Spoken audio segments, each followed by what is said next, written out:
Hello students, আজকে আমরা যে টপিকটা নিয়ে আলোচনা করব সেটা হলো অবজেক্টিভিটি। ওকে, এটা আমাদের দ্য লজিক অফ সোশ্যাল রিসার্চের মধ্যেই পড়ছে। এবার দেখতেই পাচ্ছ যে অবজেক্টিভিটি আর রিফ্লেক্সিভিটি কিন্তু একসাথে রয়েছে, কিন্তু আমরা যখন বুঝবো তখন অবজেক্টিভিটিটা একটা আলাদা ভিডিওতে বুঝবো, রিফ্লেক্সিভিটিটা একটা আলাদা ভিডিওতে বুঝবো।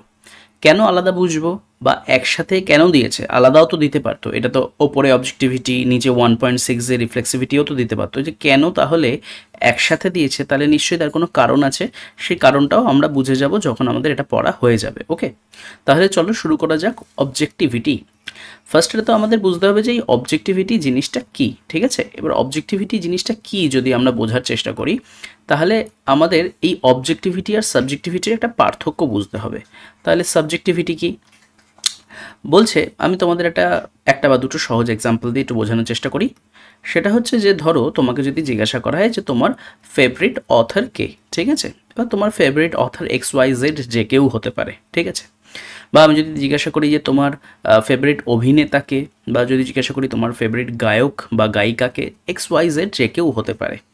এবার দেখো, তোমার যাকে মনে হচ্ছে যে এ সবচেয়ে ভালো লেখে, এ সবচেয়ে ভালো গান গায়, এ সবচেয়ে ভালো আবৃত্তি করে, তো সেটা যেহেতু তোমার মনে হচ্ছে, তাহলে সেটা তোমার সাবজেক্টিভ মতামত। এর সাথে কিন্তু আসলে রিয়ালিটির কোনো রকম কোনো সম্পর্ক নেই। রিয়ালিটির সম্পর্ক বলতে আমি বলতে চাইছি অবজেক্টিভিটির কোনো রকম কোনো সম্পর্ক নেই। তাহলে অবজেক্টিভিটি বলতে কি বোঝায়?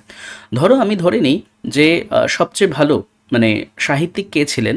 আমি যদি বলি শরৎচন্দ্র চট্টোপাধ্যায়, বঙ্কিমচন্দ্র চট্টোপাধ্যায়, রবীন্দ্রনাথ ঠাকুর, এরকম যদি আমি অনেকগুলো, বিভূতিভূষণ বন্দ্যোপাধ্যায়, অনেকগুলো যদি নাম বলি, তাহলে সাবজেক্টিভিটি হিসাবে তুমি যে কারোর নাম বলতেই পারো, তুমি বলতেই পারো বঙ্কিমচন্দ্র চট্টোপাধ্যায় বা বিভূতিভূষণ। বাট যদি আমি অবজেক্টিভ সেন্সে আসি, তখন কিন্তু দেখা হবে যে কে কতগুলো সাহিত্য রচনা করেছিল, কে কতগুলো অ্যাওয়ার্ড পেয়েছিল বা বিশেষ সম্মানে ভূষিত হয়েছিল। এই যে আমি মাপার চেষ্টা করছি কোনো একটা জিনিস, কোনো একটা নির্দিষ্ট জিনিসের বেসিসে, তার মানে এটা অবজেক্টিভিটি। তাহলে সাবজেক্টিভিটি মানে হচ্ছে যেখানে তোমার নিজস্ব একটা মতামত, ভাবনা, আদর্শ, মূল্যবোধ, ইচ্ছা, বিশ্বাস সেগুলো যুক্ত থাকে। আর উল্টো দিকে অবজেক্টিভিটি মানে হচ্ছে যেটাকে আমরা সবসময় মেপে বোঝার চেষ্টা করছি। আমি আরেকটা উদাহরণ দিচ্ছি। ধরো কোনো এ পয়েন্ট থেকে বি পয়েন্ট অবধি একটা রেস হচ্ছে। এ থেকে বিতে একজন একটি সাইকেলে এবং আরেকজন একটি বাইকে একই সাথে রওনা দেবে, কে আগে পৌঁছবে। এবার ধরো তুমি এই একের দলে, মানে যে সাইকেল নিয়ে যাচ্ছে। এবার দুজন রওনা দিল।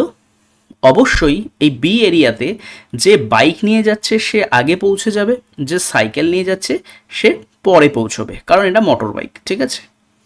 এবার মজার বিষয়টা হলো যে তুমি যতই একের দলে থাকো না কেন, তুমি যদি বলো যে না একই আগে পৌঁছেছে, তাহলে কি সেটা মানা হবে? না, সেখানে নির্দিষ্ট স্টপ ওয়াচ আছে। সেই স্টপ ওয়াচ দিয়ে মাপা হচ্ছে যে এই সময় থেকে 1 আর 2 একসাথে বেরোলো, তারপর কে আগে পৌঁছে গেল। তাহলে যেহেতু একদম পুরো প্রমাণ যে স্টপ ওয়াচ অনুযায়ী বাইক সেই A to B স্থানে পৌঁছে গেছে 1 মিনিটে, সেইখানেই স্টপ ওয়াচ অনুযায়ী সাইকেল A to B স্থানে পৌঁছেছে প্রায় 5 মিনিটে। এখানে কি কি তোমার সাবজেক্টিভিটির কোনো জায়গা থাকলো যে না আমার মনে হয়েছিল? তাহলে যে সমস্ত জায়গায় সাবজেক্টিভ বায়াসনেসের কোনো জায়গা থাকে না, তুমি একদম স্পষ্টভাবে দেখতে পাচ্ছো, মাপতে পারছো, সবার জন্যই সেটাই মানে সত্য, সেই সমস্ত বিষয়কে কিন্তু আমরা অবজেক্টিভিটি বলে থাকি। কেন আমরা অবজেক্টিভিটি পড়ছি? তার কারণ সোশ্যাল রিসার্চে এই অবজেক্টিভিটি জিনিসটা না খুব ইম্পর্টেন্ট। কেন ইম্পর্টেন্ট? যে এই যখনই কোনো একটা রিসার্চ হয়, যে রিসার্চার তার সাবজেক্টিভিটিটা না রিসার্চের ভেতরে ঢুকে পড়ে, যে সে কি ভাবছে, সে কি মনে করছে, তার কি বক্তব্য, তার কোনো একটা বায়াসনেস।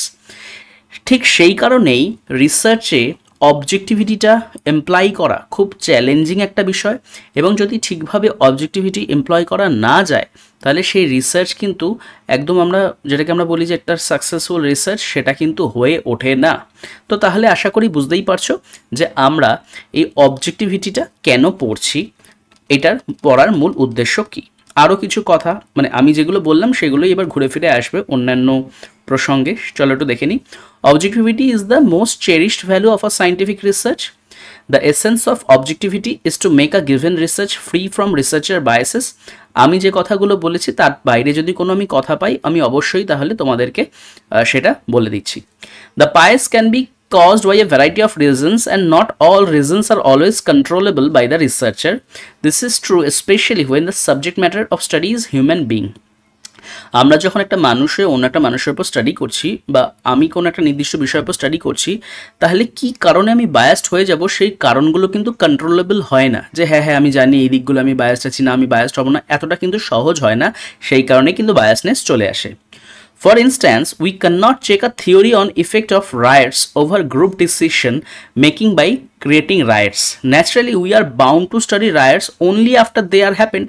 মানে তুমি রায়টের উপর যদি একটা স্টাডি করছো তাহলে কি তুমি একটা রায়ট ঘটিয়ে তারপর তার আফটার এফেক্ট স্টাডি করবে? তা তো নয়। তোমার একটা রায়ট হয়ে গেছে তারপর গিয়ে তুমি সেই জিনিসটা স্টাডি করছো। তাহলে বুঝতে পারছো যে অবজেক্টিভ স্টাডিটা তাহলে কতটা কঠিন। যে এইটা কোনো নির্দিষ্ট ল্যাবরেটরি নয় যে যেখানে তুমি ওই H2SO4 এর একটা বিক্রিয়া ঘটিয়ে ফেললে, ঠিক আছে, হাইড্রোজেন সালফারের বিক্রিয়া ঘটিয়ে ফেললে।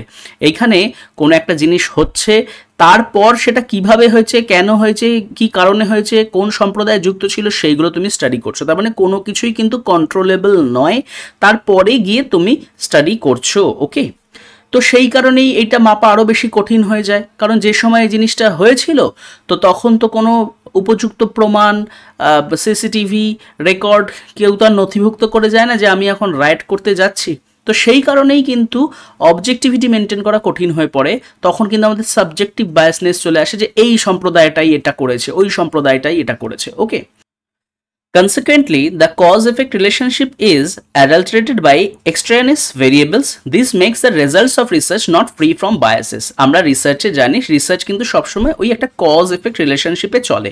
এবার তোমার যদি মনে হয় যে হ্যাঁ এটাই কজ, মানে একটা যদি বায়াসড কজ বলে তোমার মনে হয়, তাহলে তার যে এফেক্টটা হবে সেই এফেক্টেও কিন্তু তুমি সেই বায়াসনেসটা চলেই আসবে, নিউট্রালিটি সেখানে রাখতে পারবে না। তাহলে সবসময় আমরা জানি যে একটা রিসার্চ যদি আমাকে করতে হয় কজ আর এফেক্টটা সবসময় আমাকে আনবায়াসড ওয়েতে, নিউট্রাল ওয়েতে স্টাডি করতে হবে। তো তুমি যদি ইফেক্টে বা কজে কোনো এক জায়গায় বায়াসড হয়ে পড়ো তাহলে আর লাভ কি হলো সেই রিসার্চ করার। ওকে, however we can strive for making our study as much objective as much possible while following the ethical and professional standards applicable on the given subject matter. কিন্তু এত সমস্যা সত্ত্বেও আমরা অ্যাটলিস্ট একটা মানে চেষ্টা করতে পারি যে আমাদের যে রিসার্চটা আছে সেটা যতটা বেশি এথিক্যাল আর প্রফেশনাল স্ট্যান্ডার্ড মেনে করা যায়। যে হ্যাঁ জানি বায়াসনেস আসবে, তবু যতটা রক্ষা করা যায় যে আমরা এটাকে সরিয়ে রাখবো, বায়াসনেসটাকে আমরা আসতে দেবো না। ওকে, objectivity in social research is the principle drawn from positivism that as far as is possible researchers should remain distanced from what they study, so findings depend on the nature of what was studied rather than the personality, belief and values of the researcher, an approach not accepted by researchers. দেখো এখানে একটা বক্তব্য আছে positivism কেন্দ্রিক। তোমাদের positivism কোথায় আছে? তোমাদের অবজেক্টিভিটি আগে আছে, তারপরে তোমাদের পজিটিভিজম আছে, ঠিক আছে। তাহলে এইখানে যে বলা হচ্ছে যে আসলে এই অবজেক্টিভিটিকে পজিটিভিজম থেকেই আনা হয়েছে, তাহলে বুঝতেই পারছো যে যেহেতু তোমাদের পজিটিভিজমটা শেষ হয়নি, আগেই তার একটা বক্তব্য চলে এসছে, সেটা বোঝা তোমাদের জন্য একটু সমস্যার হবে। আমি তাই একটু ছোট করে তোমাদেরকে পজিটিভিজমটা বুঝিয়ে দিতে পারি। পজিটিভিজম হলো এমন একটা জিনিস যেখানে শুধুমাত্র ওই তুমি কি দেখছো, তোমার চোখের সামনে কি ঘটছে, তার প্রমাণ, তথ্যাদি এগুলোর উপর ভিত্তি করেই তুমি একটা স্পেসিফিক ডিসিশনে আসো। তোমার কি মনে হচ্ছে বায়াসনেস, এই সমস্ত জায়গা, এগুলো জিনিসগুলোকে কিন্তু জায়গা দেওয়া হয় না। Okay, objectivity in social research is the principle drawn from positivism that as far as possible researchers should remain distance from what they study, so findings depend on the nature of what was studied rather than on the personality. তাহলে এইখানে researcher যেটা study করা হচ্ছে সেটা থেকে কিন্তু নিজেকে বিরত রাখবে, যাতে তার কোনো ধরনের বায়াসনেস তার সাথে মিশে না যায়। তো এটা কিন্তু পজিটিভিজম যে মেথড, মানে রিসার্চ মেথোডোলজি যে মেথডগুলো আছে তার মধ্যে একটা মেথড থেকেই কিন্তু আসলে এই অবজেক্টিভিটিটা এসেছে। Objectivity and subjectivity in classical sociology in the realm of ontology. Ontology কি তোমরা জেনে গেছো। Objective thing আর mind independent and subjective things আর মাইন্ড ডিপেন্ডেন্ট। অলরেডি তোমরা কিন্তু এই বিষয়গুলো বুঝে গেছো যে সাবজেক্টিভ মানেই মাইন্ডের ওপর ডিপেন্ডেন্ট, আর অবজেক্টিভ মানে সেটা মাইন্ড ইন্ডিপেন্ডেন্ট। এই বিষয়গুলো আমরা কিন্তু ইতিমধ্যে জেনে গেছি। In other words, objective phenomena are those that exist outside of or independently of the human mind. তাহলে মানুষের মনের বাইরে যা থাকছে সেটাই হচ্ছে অবজেক্টিভ, এটা হলো অন্য একটি ভাষায়। ওকে, তাহলে আশা করি তোমরা বুঝে গেছো যে অবজেক্টিভিটিটা মানে আমাদের যে রিসার্চে সেটা কেন ইম্পর্টেন্ট, কিভাবে important. Okay, problems of objectivity. Objectivity is a goal of scientific investigation. Sociology, also being a science, aspire for the goal objectivity.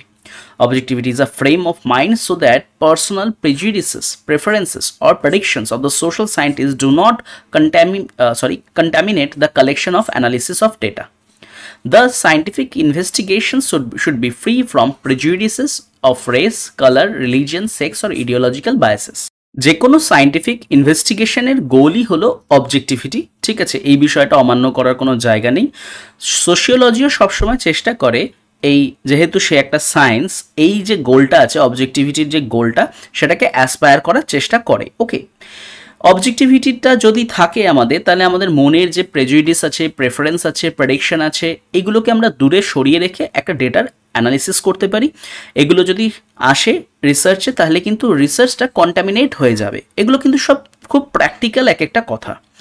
Thus, scientific investigation should be free from prejudices of race, color, religion, sex or ideological biases. তাহলে তুমি যে কোনো race থেকে belong করো, colour থেকে belong করো, religion থেকে belong করো, সেক্স বা আইডিওলজিক্যাল বায়াস থেকে বিলং করো, সেগুলোকে দূরে রেখেই আমাদের অবজেক্টিভিটিটা গ্রহণ করতে হবে। দেখো তোমরা পড়া শুরু করেছো প্রবলেমস অফ অবজেক্টিভিটি, ঠিক আছে, প্রথমেই তোমাদের কিছু প্র্যাকটিক্যাল কথা বলে দেওয়া হলো যে হ্যাঁ অবজেক্টিভিটিটা সত্যি একটা ভালো জিনিস, কোনো সমস্যা নেই, কিন্তু এবার সমস্যা কোথায় বাঁধবে, এটাকে অ্যাচিভ করতে, অ্যাকোয়ার করতে আমরা সেই জায়গাটাতেই ধীরে ধীরে এগোচ্ছি। ওকে, তাহলে প্রথমে আমরা ওই আগের স্লাইডটায় দেখলাম যে হ্যাঁ এই জিনিসটা হচ্ছে সায়েন্টিফিক ইনভেস্টিগেশন একটা গোল, সোশিওলজিও সেটা অ্যাকোয়ার করার চেষ্টা করে, পজিটিভিস্ট মেথড থেকে সেটা এসেছে।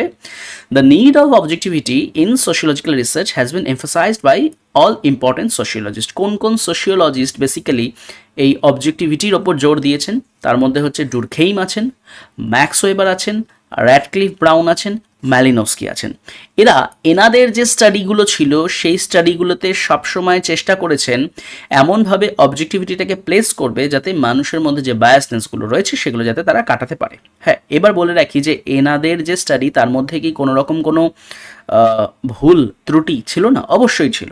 মানে এখানে কিন্তু একবারও বলা হচ্ছে না যে ডুরখেইম যে মেথডের কথা বলেছে, যে সায়েন্টিফিক মেথডের কথা বলেছে, তার মধ্যে কোনো রকম কোনো ভুল ছিল না, তার কোনো ক্রিটিসিজম ছিল না, তা কিন্তু বলা হচ্ছে না। কিন্তু মূলত এনাদের হাত ধরেই অবজেক্টিভিটিটা সোশিওলজিক্যাল রিসার্চে জায়গা পেয়েছে।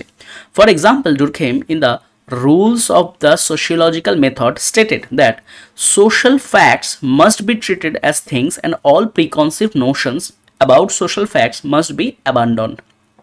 তোমরা যদি ডুরখাইম পড়ে থাকো, সেখানে যদি তোমরা সোশ্যাল ফ্যাক্ট পড়ে থাকো, তাহলে তোমরা দেখবে যে কিভাবে সোসাইটিতে যা কিছু হচ্ছে সেটা সুইসাইড হোক বা সোশ্যাল ফ্যাক্ট রিলেটেড হোক, সেখানে তিনি কিভাবে সেই জিনিসগুলোকে বোঝার চেষ্টা করেছেন সাবজেক্টিভিটিকে দূরে সরিয়ে রেখে।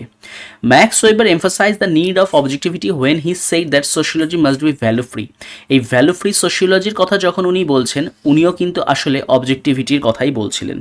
Next, Radcliffe Brown, the social scientist must abandon or transcend his ethnocentric and egocentric biases while carrying out researches. উনিও বলেছেন যে যখনই কোনো ফিল্ড রিসার্চার কোনো রিসার্চ করছে, তার যে এথনোসেন্ট্রিক আর ইগোসেন্ট্রিক বায়াসটা আছে সেগুলোকে কিন্তু তাকে দূরে সরিয়ে রেখেই রিসার্চে যেতে হবে, রিসার্চ ফিল্ডে যেতে হবে।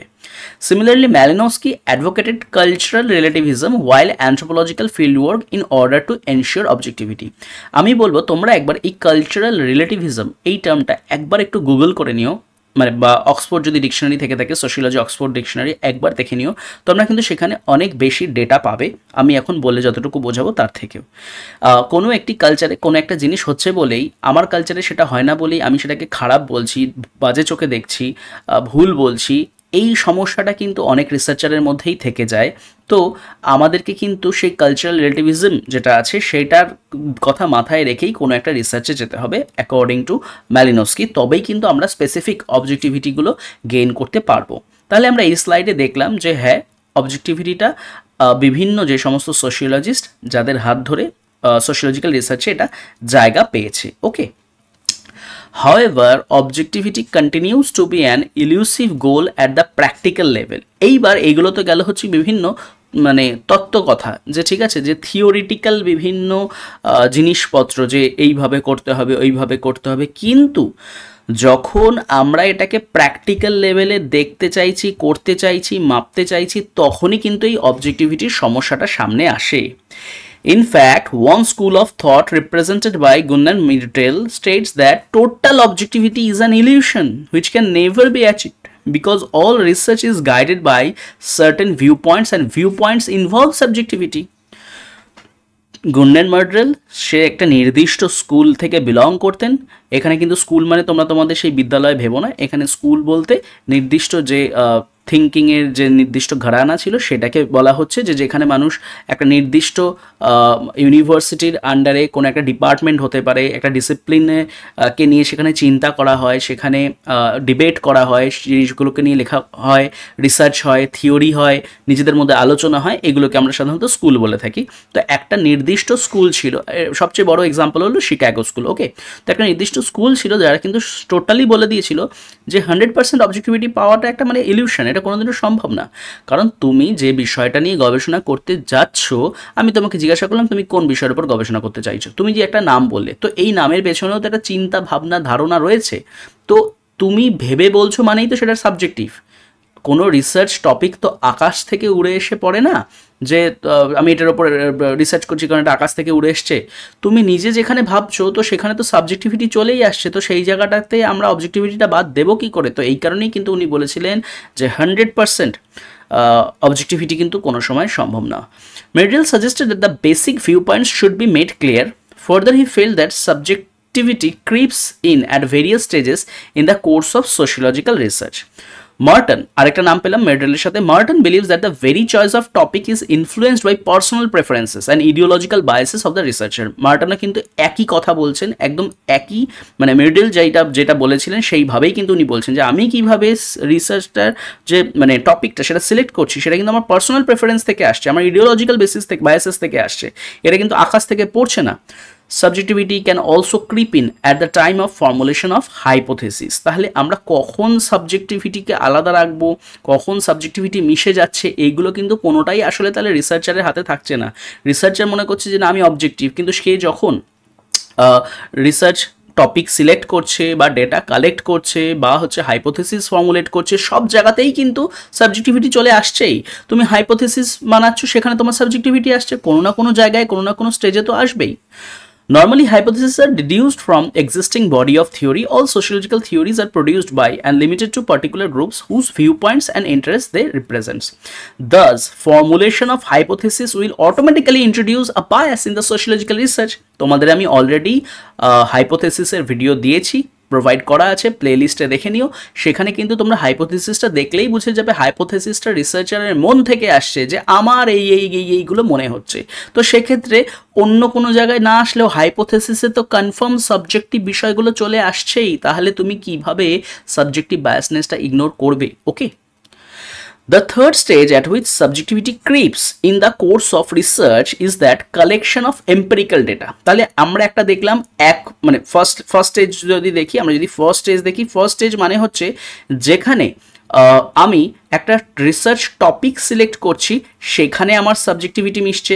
দুই, আমি দেখলাম যেখানে আমি হাইপোথেসিস বানাচ্ছি, সেখানে আমার সাবজেক্টিভিটি মিশছে। তাহলে থার্ড লেভেলে বলতে পারি যে যখন আমি এম্পেরিক্যাল ডেটা কালেক্ট করছি, তখনও কিন্তু আমার আবার সাবজেক্টিভিটি মিশে যাচ্ছে।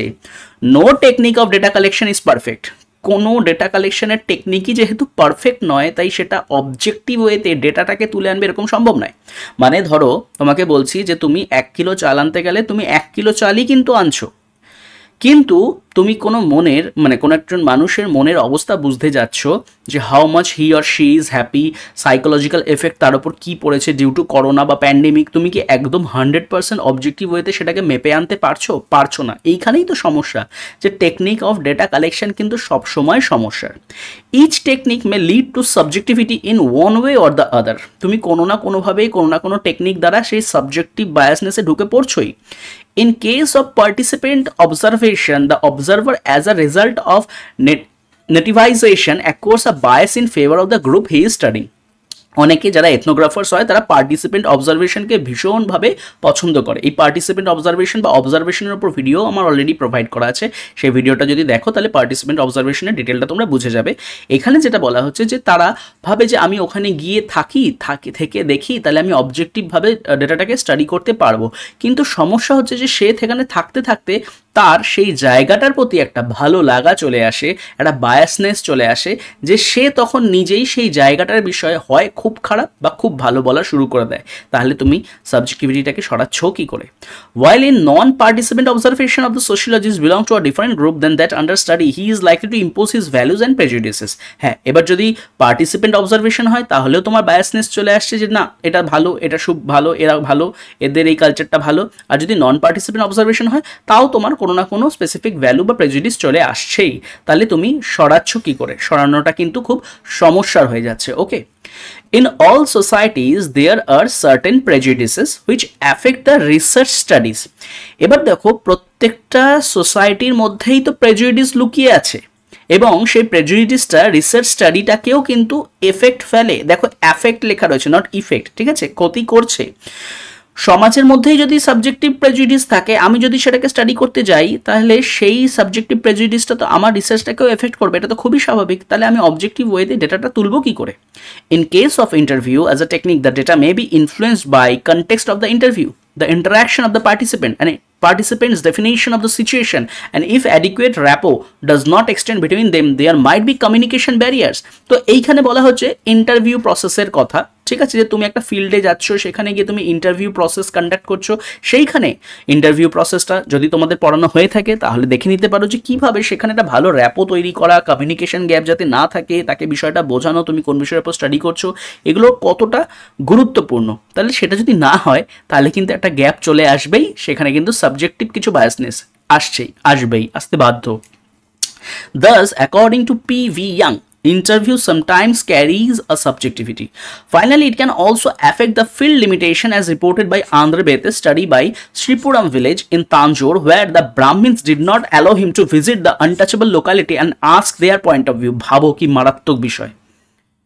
মানে আমি একটা তাঞ্জোর ভিলেজে গেছি, আমি তোমাদের বলে রাখি যে এই জায়গাগুলোর নাম না বদলে দেওয়া হয়, ঠিক আছে? যে তাঞ্জোরের শ্রীপুরম ভিলেজ বলা হচ্ছে আন্ধ্রপ্রদেশে গেছে, কিন্তু নামগুলো তারা বদলে দেন কারণ সেখানে একটা এথিক্সের ব্যাপার থাকে। তো যাই হোক, সে যদি একটা কোনো গ্রামে গিয়েও থাকেন, মানে অবশ্যই গেছেন, তিনি একটা গ্রামে গেছেন, সেখানে ব্রাহ্মণিক্যাল যারা ব্রাহ্মণ রয়েছে তারা বলছে যে না তুমি আনটাচেবলদের ওখানে যাবে না, বা তাদের কি বক্তব্য বা এই বিষয়ে তাদের কি দৃষ্টিভঙ্গি তোমার জিজ্ঞাসা করার দরকার নেই, আমাকে বা আমাদের জিজ্ঞাসা করো, আমরা যেটা বলে দিচ্ছি এটাই। তাহলে বুঝতে পারছো যে একটা সিম্পল প্রসেস, যে আমি একটা রিসার্চ করতে গেছি, আমি একটা ইন্টারভিউ প্রসেসে রয়েছি, সেই জায়গাটা কীভাবে ডাইলিউট হয়ে যাচ্ছে, এবং এটা কিন্তু হয়। Thus, complete objectivity continues to be an elusive goal. The researcher should make his value preference clear in research monograph. তাই মানে 100% অবজেক্টিভিটি পাওয়া কিন্তু একদম সম্ভব না। রিসার্চারকে কিন্তু আগে থেকেই নিজের যে ভ্যালু প্রেফারেন্স আছে সেগুলোকে যদি সে নোট ডাউন করে সেটা কিন্তু খুব ভালো হয়। দেখো এই যে তোমরা সমস্যাগুলো পড়ছো, ঠিক আছে, যে রিসার্চ টপিক সিলেক্ট করতে সমস্যা, তোমাদের হচ্ছে হাইপোথেসিসে সাবজেক্টিভিটি আসছে, তারপর হচ্ছে ডেটা কালেকশনে সাবজেক্টিভিটি আসছে, ইন্টারভিউতে সাবজেক্টিভিটি আসছে, এর উপায়টা কি? আমি একটা উপায় বলে দিই, সেটা হচ্ছে যে মানে ছোট করেই এই জায়গাটায় বলে দিচ্ছি যে জানে যে তার রিসার্চে কোথায় কোথায় বায়াসনেস আছে, এটাও কিন্তু একটা ভালো জিনিস। মানে তুমি যদি এটাই বিশ্বাস করো যে না আমার রিসার্চে কোনো মানে সাবজেক্টিভ বায়াসনেস প্রেজুডিস কিচ্ছু নেই, এটা কিন্তু খুব সমস্যার। বরং তুমি জানো তো যে তুমি কোথায় কোথায় তুমি একটু বায়াসড হয়েছো, বা কোথায় কোথায় তোমার বায়াস টুল বা টেকনিক্স বা প্রেজুডিস বা সাবজেক্টিভ কিছু টুল চলে এসছে, জানো তো তুমি, এটা কিন্তু খুব ভালো। এই যে জানা, মানে আমি কতটা জানি সেটা জানা, আর আমি কতটা জানি না সেটা জানা, এই জানাগুলো কিন্তু খুব ইম্পর্টেন্ট। আর ঠিক সেরকমভাবে আমি কতটা অবজেক্টিভ বা আমি কতটা সাবজেক্টিভ, এইটা যদি আমি কেউ জেনে থাকে, সে যদি সেগুলোকে নির্দিষ্টভাবে লিপিবদ্ধ করে যে হ্যাঁ এই জিনিসগুলো হয়েছে, সেগুলো কিন্তু খুব মানে ভালো একটা জিনিস সেই রিসার্চারের জন্য। কারণ পরবর্তী ক্ষেত্রে এই বিষয়টা নিয়ে কেউ যদি রিসার্চ করতে যায় তাহলে সে বুঝতে পারবে যে এইগুলো ছিল হচ্ছে আগের রিসার্চারের লিমিটেশন, সে তাহলে সেই লিমিটেশনগুলোকে একটু সরিয়ে আরেকটু অবজেক্টিভ ওয়েতে সেই স্টাডিটা করার চেষ্টা করবে। তাহলে তোমাকে কিন্তু সবসময় জানতে হবে, এই জানাটা খুব important. Highly trained and skilled research workers should be employed.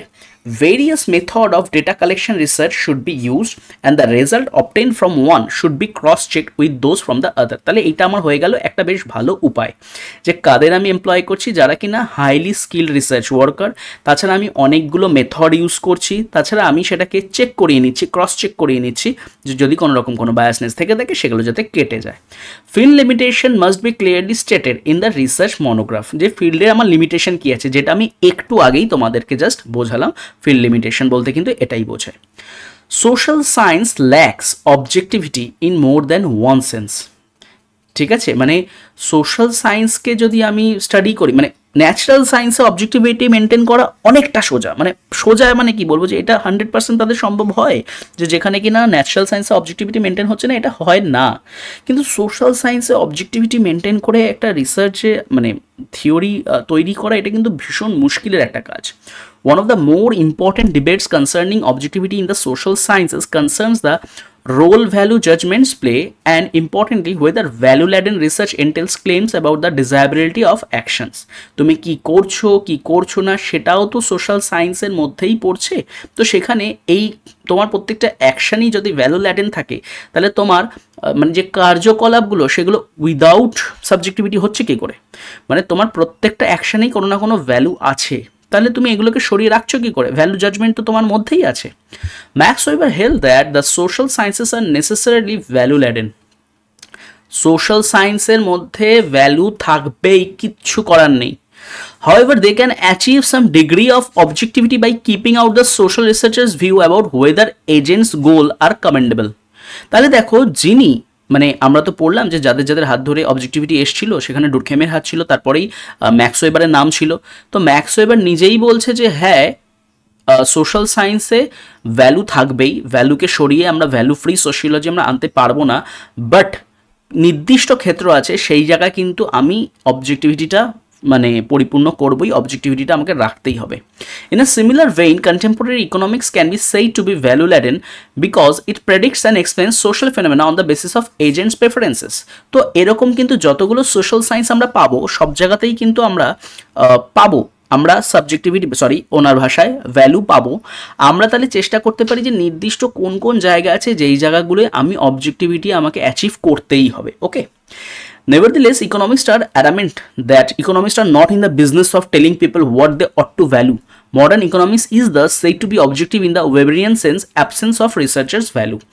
যদিও ইকোনমিক্সের মধ্যেও এই ধরনের মানে সাবজেক্টিভিটি থাকে, তবু তাদের যে ডিলিংয়ের বিষয়টা সেটা কিন্তু সোশিওলজি থেকে অনেকটা আলাদা হয়। মানে তারা বলতে যাচ্ছে না কি করতে হবে কি করতে হবে না, কিন্তু সোশিওলজিকে তো বলতে হয় না। এইখানেই সমস্যাটা হয়ে যায় যে একজন বায়াসড হোক, সেখানে ভ্যালু থাকুক, তাতে কোনো সমস্যা নেই, কারণ সে জ্ঞান দিতে যাচ্ছে না। কিন্তু সোশিওলজিকে তো জ্ঞানটা সবসময় দিতে হয়, এই কারণে কিন্তু সোশিওলজি যথেষ্ট চাপের মধ্যে পড়ে। ওকে, ম্যাক্স ওয়েবার তার যে বিখ্যাত বই রয়েছে, মানে তার এই বইটা এটা খুবই মানে বিখ্যাত একটি তার লেখা, সেখানে তিনি এই বিষয়ে কি লিখেছিলেন সেটাই কিন্তু কোটেশনে দেওয়া রয়েছে।